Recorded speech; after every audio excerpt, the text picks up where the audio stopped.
Hello, Ben Norcott here from theathletecoach.com. So we're continuing on with our long-term athletic development series.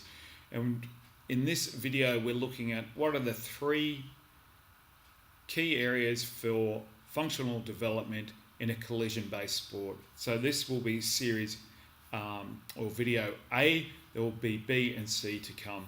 So the three areas in a nutshell are your upper body, which is your shoulder and your thoracic area. 2 is your lower body, mainly looking at your ankle and hip. And the 3rd is your core, and we're looking at trunk strength and your bracing ability.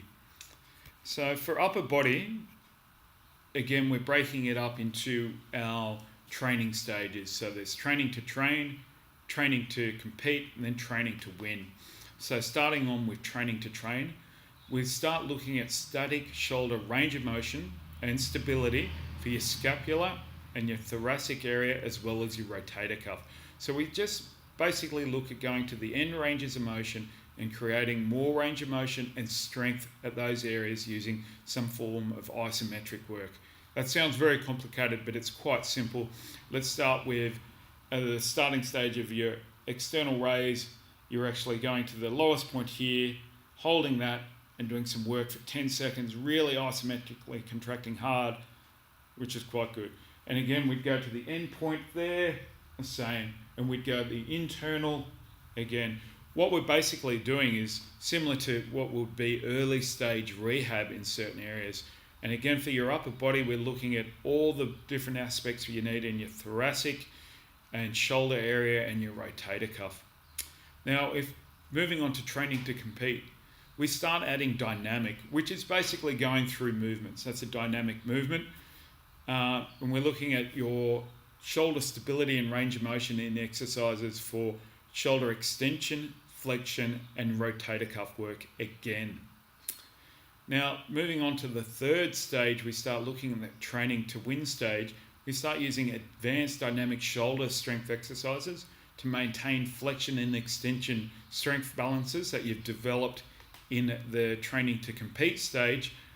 And you start really adding some very dynamic type of controlled movement in your shoulder, where your body has to fight against things like perturbations, which is slight little adjustments that your body makes based on how the environment's manipulating them. So a great example would be, you've got a long band coming out from a bench or some area or a rack. It's coming out, someone could be going inwards and outwards as they're pushing out and trying to have control, or someone behind them would be shaking it. And that creates a lot of stability challenges on your shoulder. That's the type of work we go to. We start getting pretty advanced, and that would almost be your late stage rehab if you had a shoulder problem. Now, why it's really important to do this, particularly for your shoulders, is as people progress from the training to train or learning, or in a lower level area of the sport, as they move up to the more elite, the game is quicker. There's more collisions, more contacts that need to be made, particularly around the shoulder area, and a lot more volume of training. So the more stable and strong and robust you can make someone's shoulder, the better for them long term.